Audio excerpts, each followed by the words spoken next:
너무너무 잘하셨어요. 너무 잘하셨어요. 이게 우리 교인들만 듣기에는 조금 안타깝습니다. 감사합니다. 그리고 부활절에 대한 유머로 좀 설교를 시작하도록 하겠습니다. 예수님께서 십자가 달려 돌아가셨죠. 근데 그 예수님의 시신을 누가 수습했습니까? 아리마다에 살고 있는 그 유대의 아리마다라는 지역이 있는데 거기 살고 있는 요셉이라는 사람이 예수님의 시신을 빌라도로부터 달라고 해서 예수님의 시신을 원래는 자기의 무덤입니다. 돌무덤, 자기와 가족을 위해서 비싼 돌무덤을 샀는데 거기에 이제 예수님을 장례를 치렀습니다. 거기에 예수님의 시신을 묻히고 장례를 치렀어요. 사실은 이 무덤이 돌무덤은 그 당시에 굉장히 비쌉니다. 여러 개의 무덤이 있습니다만 그 비싼 무덤은 자신과 자기의 가족들을 위해서 산 무덤이란 말이죠.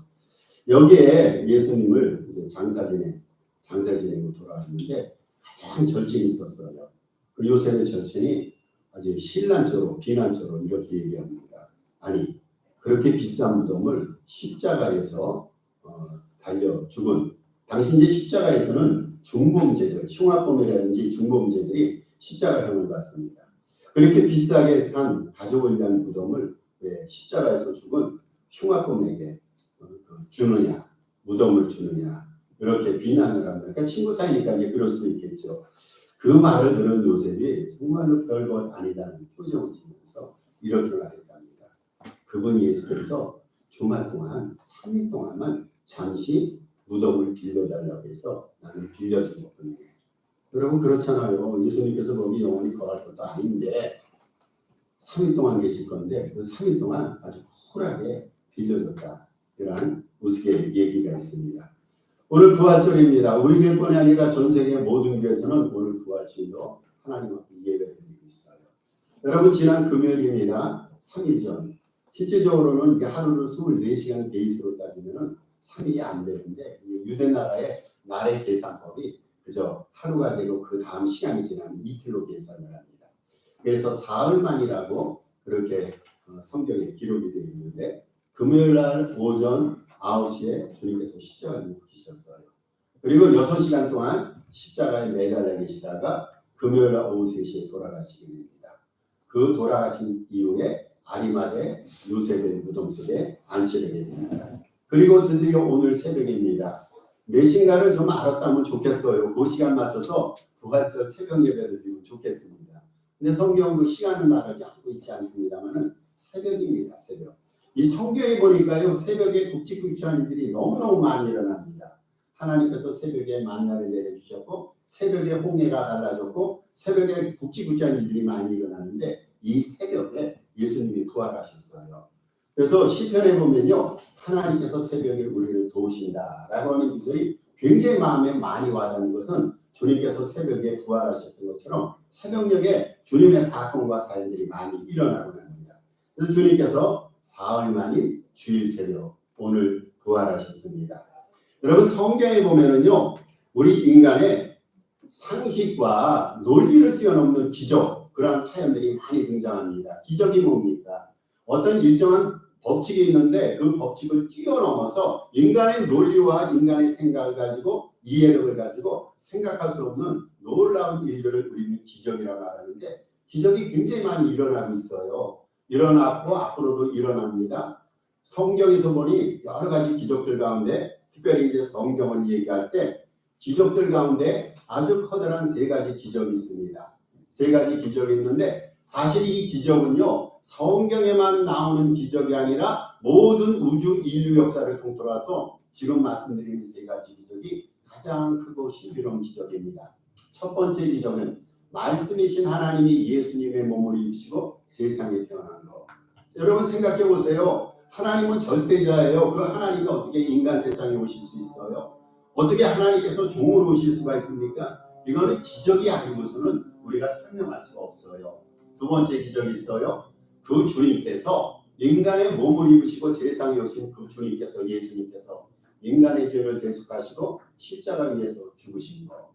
여러분 이거 기적 아닙니까? 다시 한번 생각해 보세요. 여러분 하나님이 죽으실 수 있어요? 하나님께서 고초를 받으실 수가 있어요? 우리가 생각하는 하나님이라는 개념 속에는요. 하나님은 영원하신 보좌에 앉으셔서 인간을 굽어보시면서 인간으로부터 모든 존귀와 영광을 받으실 분인데 그분이 죽으셨어요. 이게 기적이 아니고서는요, 이게 설명이 불가능하단 말이죠. 세 번째 기적이 있어요. 그 죽으신 예수님께서 다시 살아나신 거. 우리가 죽어요. 여러분 죽으면 다시 부활할 수가 있습니까? 부활할 수가 없어요. 모든 생명체는요, 인간을 취해서 한 번 살다가 한 번은 떠나게 되어 있습니다. 히브리서 9장에서도 히브리 저자가 우리에게 얘기하지 않습니까? 생명은 정해진 것이고 한 번 죽으면 끝이고 그 후에 하나님의 심판이 있다고 했어요. 그런데 우리 주님께서는 죽으셨단 말이에요. 그런데 그 우리 주님께서는요, 죽으신 다음에 다시 살아나셨습니다. 이것이 인류 역사를 통틀어서 성경을 통틀어서 우리에게 증거하고 있는 가장 아름답고 놀랍고 신비로운 기적 중의 기적입니다. 오늘 본문은요, 예수님의 부활에 대해서 언급합니다. 뭐 다른 게 아니잖아요. 예수님께서 살아나셨음을, 하나님이 예수님이 살리셨음을 언급을 하고 있어요. 그러면 오늘 본문만 예수님의 부활을 증거합니까? 아니죠. 성경을 읽다 보면요, 예수님의 부활에 대해서 예언한 성경 구절이 참 많아요. 특별히 신약 성경에 보면은요, 이미 예수님이 부활하셨던 것, 부활하심을 목도하면서 기록된 성경 구절들이 많이 있는데, 로마서 6장 14절에도 예수님의 부활을 언급하고, 로마서 8장 11절, 로마서 8장 34절, 그리고 고린전서 6장 14절에서 예수님의 부활을 언급합니다. 우리 주님께서도 친히 부활에 대해서 말씀하셨어요. 주님께서 부활에 대해서 말씀하신 것이 요한복음 11장 25절 26절 거기에 기록되고 있습니다. 특별히 성경에 보면은요, 어떤 특정한 주제를 가지고 성경을 기록해서 우린 예를 들면은 믿음장, 히브리서 11장을 믿음장이라 말하고 고린전서 13장을 사랑의 장이라 말하는데 부활의 장이라고 명명된 성경도 있어요. 고린도서 15장입니다. 고린도서 15장에 보면은요, 부활에 대해서 구체적으로 얘기하고 있어요. 사도 바울이 예수님의 부활과 성도의 부활에 대해서 구체적으로 얘기하는데 부활의 역사성에 대해서 얘기합니다. 부활은 거짓이 아니라는 거, 역사적으로 실제 일어났던 일임을 얘기를 합니다. 부활의 역사성에서 얘기합니다. 그리고 부활의 의미에 대해서 얘기합니다. 부활의 열매에 대해서도 고린도서 15장이 언급하고 있어요. 그뿐이 아니죠. 부활이 어떤 형태로 이루어질 것인가, 부활의 형태에 대해서도 얘기합니다. 그리고 부활의 순서에 대해서 얘기합니다. 여러분, 우리가 성경을 하나님의 말씀으로 믿고 확신하면요, 성경에서 부활을 분명히 우리에게 말씀하셨기 때문에 부활이 있음을 믿어야 되고 그 부활이 일어났음을 믿어야 됩니다. 성경은 부활에 대해서 언급하는데 오늘이 바로 예수님께서 부활하신 부활절이란 말이죠. 그런데요, 성경에서 말하는 부활은 우리가 인간적으로 논리적으로 얘기하는 부활과는 좀 차이가 있어요. 우리는 통상적으로 부활이라고 할 때 어떻게 표현을 합니까? 우리들이 말할 때 부활이라는 것은 단지 죽은 사람을 소생시켜서 죽지 않은 상태로 되돌려가는 것, 이것을 부활이라 말합니다. 다시 말해서 일시적으로 살리는 것을 부활이라 말합니다. 여러분, 성경에 보면요, 죽었다 살아난 사람이 있어요. 그렇다면 이 사람들을 우리가 부활했다 얘기할 수 있을까요? 아니에요. 성경에서 죽었다 살아난 사람이 있는데 이 사람들은 부활한 게, 성경에서는 그러한 개념으로 부활을 얘기하고 있지 않습니다. 성경에 보면요, 엘리사라는 아주 걸출한 그 지도자가 나옵니다. 예언자가 나옵니다. 이 엘리사가 수넴에 살고 있는 여인이 있었는데 그 여인의 아들을 살렸어요. 아들이 죽었는데 아들을 엘리사가 살렸단 말이죠. 예수님께서도 나인성이라는 동네가 있어요. 그 동네에 나인성 과부가 있는데 아들이 죽었는데 그 아들을 예수님이 살리셨어요. 또 그 유명한 요한복음 11장 보면 나사로 사건이 나오는데 나사로가 죽었는데 예수님이 살리셨어요. 그렇다면은 제가 언급한 이 위인들을 가르쳐서 이 사람들을 부활했다라고 얘기할 수 있을까요? 아니죠. 부활이 아닙니다. 저들은요, 죽음에서 소생은 분명히 됐어요. 그런데 다시 무덤에 묻혔습니다. 그들은 부활한 것이 아니라 일시적으로 소생해서 얼마 기간을 더 살았을 뿐이에요. 이것이 우리가 생각하는 부활인데 성경에서 말하는 부활의 개념은 다릅니다. 여러분, 성경에서 부활했다라고 말하는 부활이라는 것은요, 이러한 의미를 갖고 있어요. 분명히 육체적인 감각으로 감지할 수 있는 신체 형태의 부활이라는 거예요. 우리의 오감을 가지고 어떤 사람이 죽었다 살아났음을 우리는 압니다. 우리가 저들을 만질 수도 있어요. 눈으로 볼 수도 있어요. 느낄 수도 있어요. 오감을 가지고 육체적인 감각으로 그렇게 감지할 수 있는 신체 형태의 부활임을 맞습니다만은 그 신체는요 이전과는 똑같은 게 아니에요. 생로병사의 영향을 받지 않은 새로운 세력을 소유한 육체의 부활을 가르쳐서 우리는 성경이 말하는 부활이라고 말합니다. 우리는 아프단 말이죠. 세상에 태어나서 아픕니다. 노화 과정을 경험합니다. 그러다 결국은 죽습니다. 그런데 부활, 성경에서 말하는 부활은요 이러한 생로병사의 영향을 전혀 받지 않습니다. 다시 말해서 성경에서 말하는 부활이라는 것은요 사람을 온전히 완전히 전적으로 그리고 영원히 살리는 것이 성경에서 말하는 부활입니다. 우리 주님께서는요 이런 부활을 하셨어요. 다시는 죽지 않은 영원한 생명의 부활을 하셨어요. 주님이 살렸던 자도 그날 죽었습니다. 엘리사가 살렸던 자도 살았지만 일정 기간 살다가 죽었습니다. 그런데 우리 주님께서는 영원히 죽지 않은 영생의 생명을 가지고 부활을 하셨습니다.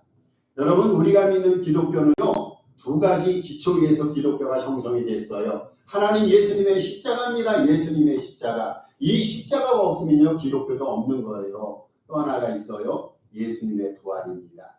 우리의 믿음은요 십자가 믿음이에요. 여러분 우리의 믿음은요 부활의 믿음입니다. 기독교는요 예수 그리스도의 십자가와 부활을 기초로 해서 형성된 그러한 종교입니다. 우리가 예수님을 구세주로 믿는단 말이죠. 예수님이 우리에게 구원을 주는 구세주로 믿고 있는데 예수님께서 구세주로 믿을 수 있는 것은요 그의 부활에 완성된 사실에 의해서만 정당화됩니다. 예수님이 부활이 안 하셨어요? 우리가 그렇게 가정을 할 수도 있어요. 아니 부활이 없다라고 말할 수가 있습니다. 그러면요 우리의 믿음이 있을 수가 없어요. 예수님이 우리의 구세주가 되십니다. 왜 구세주가 되십니까? 저가 부활하셨기 때문에. 저가 부활하시지 않았고 죽은 분이라면 일시적으로 살다가 세상 떠났다면 과연 그분이 우리의 구세주가 될 수 있고 우리가 신명을 다해서 믿을 수 있는 절대 주님이 될 수가 있습니까? 그렇지 않단 말이죠. 예수 그리스도께서는요 살아나신 부활의 주님이세요. 여러분 우리가 믿는 주님은요 우리는 생명의 주님을 믿어요. 죽은 주님이 아니에요. 다른 종교에서는요 창시자의 교훈을 믿습니다. 창시자의 말과 진리를 따라갑니다. 그런데 우리는요 살아서 역사하시는 생명의 주님을 믿습니다. 죽은 주님이 아니란 말이죠. 2000년 전에 허무하게 십자가에 걸려 돌아가셔서 말씀만 교훈만 진리만 남기신 그분이 아니라 그분은 직접 살아나신 분이고 우리는 살아나신 생명의 주님을 믿습니다.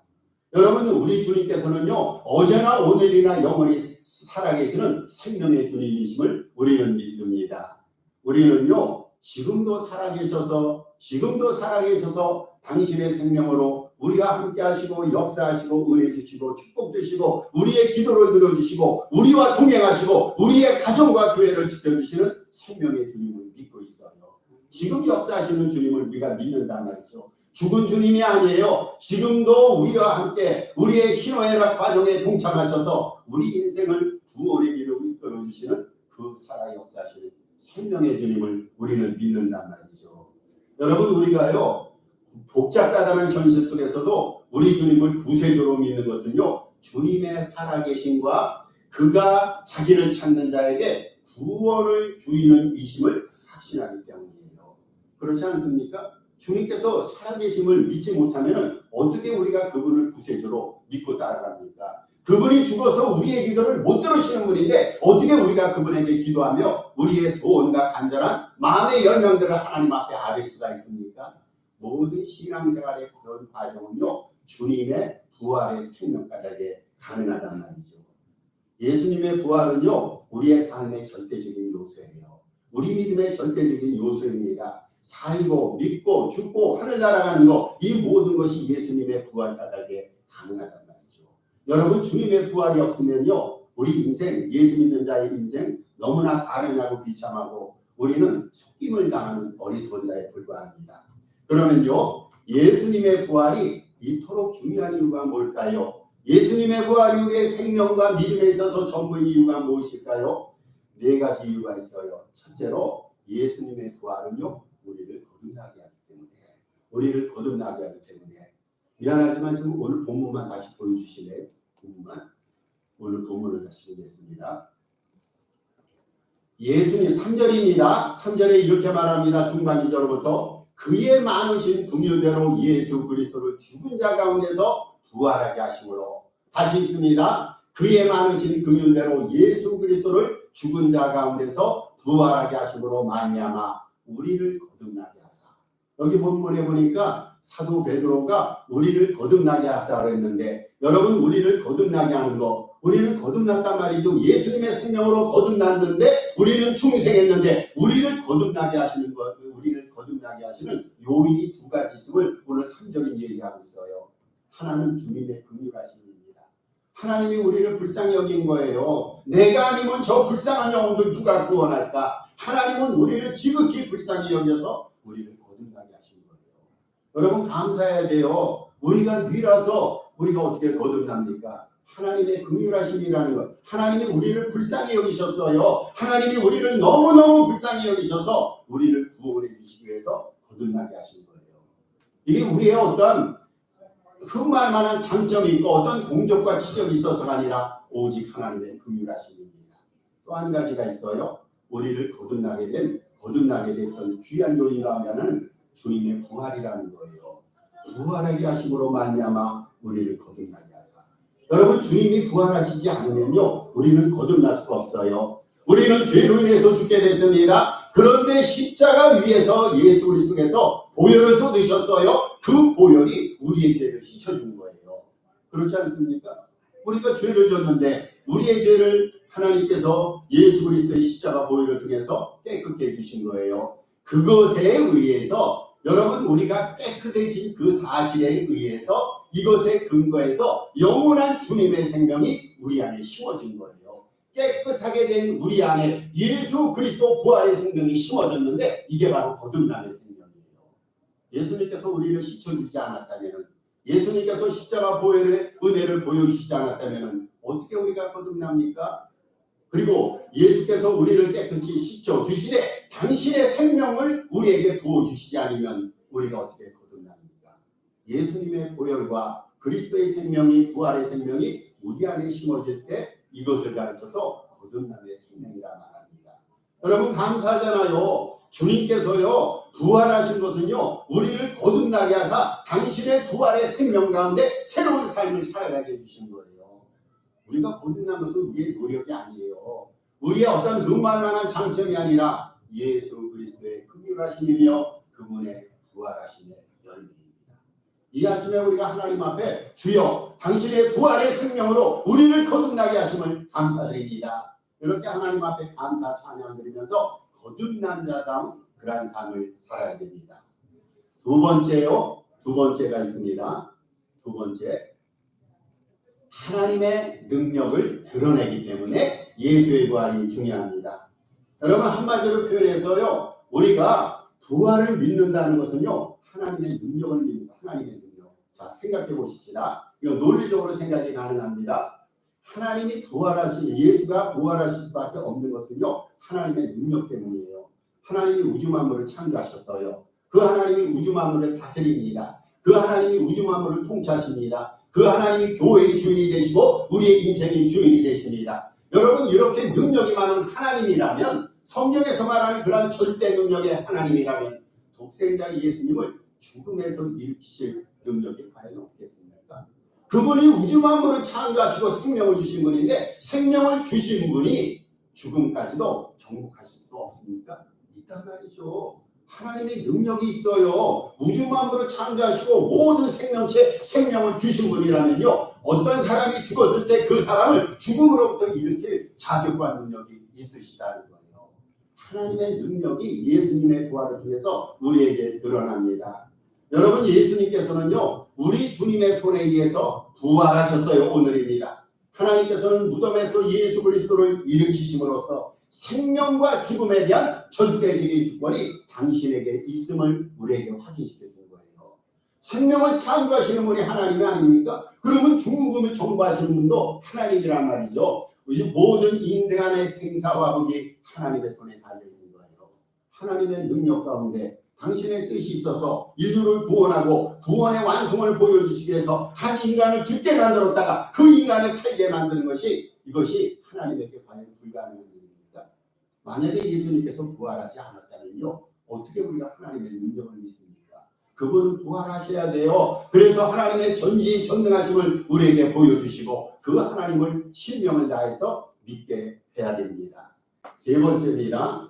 세 번째, 성경의 진정성을 확신케 하기 위해서 예수님이 부활하셨어요.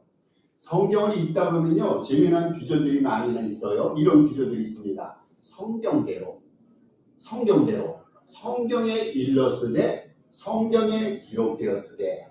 자, 오늘 본문에 보니까요, 다른 성경 기절에 보니까 예수님께서 부활하신 것은 성경대로, 다른 성경 구절에 보니까 성경에 일렀으되. 여러분, 예수님께서 부활하신 것은요, 이미 성경에 그렇게 예언이 됐고 약속이 돼 있었어요. 성경에 그렇게 돼 있습니다. 예수님께서 부활하기 참 만세 전부터 성경은 그것을 예언하고 있어요. 성경에 그렇게 예언됐고 약속되었어요. 예수님의 부활이. 그리고 그것이 그대로 이루어졌어요. 성경대로 이루어졌단 말이죠. 여러분, 우리가 무엇을 믿습니까? 무엇을 가지고 예수님을 믿고 무엇을 가지고 신앙생활합니까? 단지 목사의 설교만을 갖고 신앙생활합니까? 우리들이 모여서 윤리 도덕적인 어떤 규범을 가지고 교범을 만들어서 그 갖고 신앙생활합니까? 아니죠. 우리가 신앙생활하는 것은요, 이 믿음, 성경 말씀에 근거해서 이것을 기초로 해서 우리가 믿음 생활한단 말이죠. 그런데 이 성경이요, 1.1핵이라도 이것이 시행착오가 있거나 실패가 있거나 실수가 있으면 이 성경을 우리가 하나님의 절대 기준으로 받아들일 수 있습니까? 없단 말이죠. 예수님께서는요, 성경대로 세상에 오셨고 성경대로 죽으셨어요. 여러분, 성경대로입니다. 성경대로. 예수님이 행하셨던 모든 일들은 성경대로요. 이 세상의 종말의 역사를 향해서 세상은 달려가고 있는데 이것이 성경대로 그대로 이루어져 가고 있어요. 예수님께서 성경대로 부활하셨다는 것은요, 성경이야말로 절대 하나님의 계시의 책이며 우리가 신뢰하고 믿고 따라가야 될 인생의 교범임을 우리에게 확증시켜주는 거예요. 성경대로 이루어졌는데 왜 우리가 성경을 못 믿냐 그거예요. 성경대로 모든 예언과 사건들이 완성을 향해서 달려가고 있는데 우리는 그렇다면 마음과 뜻과 정성을 다해서 성경 말씀의 사람이 되고 성경 말씀 따라 살아야 된단 말이죠. 성경의 진정성을 확신케 하기 위해서 예수님이 부활하셨어요. 네 번째입니다. 네 번째, 성도들의 부활을 보증하기 때문에 이것이 예수 부활의 중요한 이유입니다. 고린도전서 15장 20절 23절에 이렇게 말합니다. 그리스도께서 죽은 자 가운데서 다시 살아나사 잠자는 자들의 첫 열매가 되셨도다. 그러나 각기 자기 차례대로 드리니 먼저는 첫 열매인 그리스도요, 다음에는 그가 강림하실 때 그리스도께 속한 자요 라고 증언합니다. 여러분, 이 본문에 보면은요, 고린도전서 15장 부활의 장 아닙니까? 여기 보면은 뭐라고 표현되냐면은 우리 주님께서 부활의 첫 열매라고 말합니다. 첫 열매가 뭡니까? 첫 열매라는 것은요, 그 열매가 첫 번째로 끝난다는 것이 아니라 두 번째, 세 번째, 네 번째 열매가 이어진다는 거예요. 예수님께서 부활의 첫 열매라는 것은요, 그 예수님을 따라서 우리 성도들도 부활의 두 번째, 세 번째, 네 번째 열매로 부활한다는 겁니다. 그거를 지금 고린도전서 15장에 얘기하는 거예요. 여러분, 감사하잖아요. 주님께서 오늘 부활하셨어요. 그러면 이것은요, 부활의 첫 열매이기 때문에 나중에 어느 시점인가 우리도 부활한다는 것을 보증하고 있어요. 우리가 세상에서 예수를 잘 믿고 죽어서 끝이에요. 우리에게 영생도 없고 구원도 없어요. 부활이 없다고 생각하면 얼마나 억울합니까? 예수 믿으면서 여러분 좋은 일만 일어납니까? 때로는 복창 터질 일이 얼마나 많이 있어요. 하고 싶은 말도 못하고 하고 싶은 일도 예수 믿기 때문에 못합니다. 제한된 삶을 살아갑니다. 그런데 이렇게 살다가 한평생 지상에서 육체의 생명이 다 끝나면은 우리 생명이 다 끝나고 영생도 없다라고 그럴 때 얼마나 예수 믿는 사람의 삶이 복잡다단하고 얼마나 억울하고 얼마나 위선합니까? 성경은 분명히 얘기합니다. 지상에서 우리의 인생이 끝나는 것이 아니라 우리도 부활한다고 말합니다. 무엇을 근거로요? 예수님의 첫 부활을 근거로.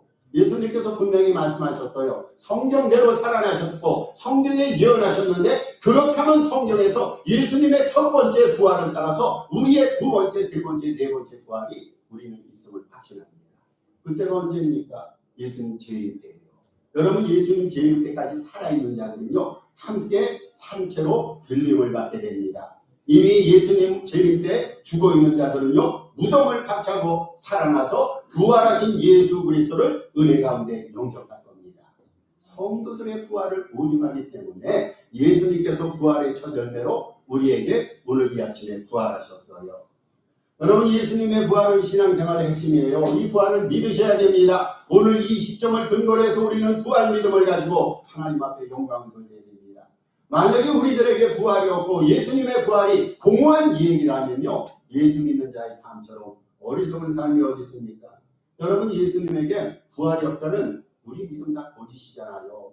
우리 사도신경 암송해요. 죽은 자 가운데서 사흘 만에 살아나신 우리 주님 암송하고 있습니다. 성경 전체에서는 부활의 주님에 대해서 얘기합니다. 그런데 부활의 예수 그리스도가 부활하지 않았다면요 이 세상에서 가장 어리석은 사람 예수 믿는 사람이에요. 예수 믿는 사람 가운데서도 예수의 부활을 설교하는 목사가 얼마나 억울하고 얼마나 거짓말쟁이입니까? 성경에는 부활을 얘기하고 있는데 만약에 부활이 없다면요 우리 삶의 기초가 믿음의 기초가 와르르 무너지게 됩니다.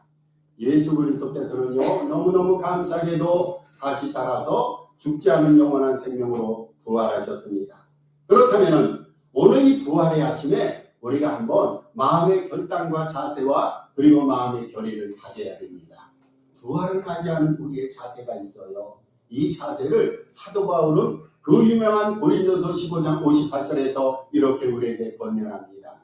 내 사랑하는 형제들아 견실하고 흔들리지 말고 항상 주의 일에 더욱 힘쓰는 자들이 되라. 이는 너희의 수고가 주 안에서 헛되지 않은 줄 알미라. 우리 주님의 부활의 날 오늘 이 날 우리가 결심해야 될 것은 주님의 일에 믿음 안에서 더욱 힘쓰는 자들이 되겠습니다. 주님의 일을 위해서 열성과 최선을 더 열심으로 감당하겠습니다. 이러한 결단과 믿음의 고백을 우리 하나님 앞에 드리는 저와 여러분 되시기를 주님의 이름으로 부탁을 드립니다.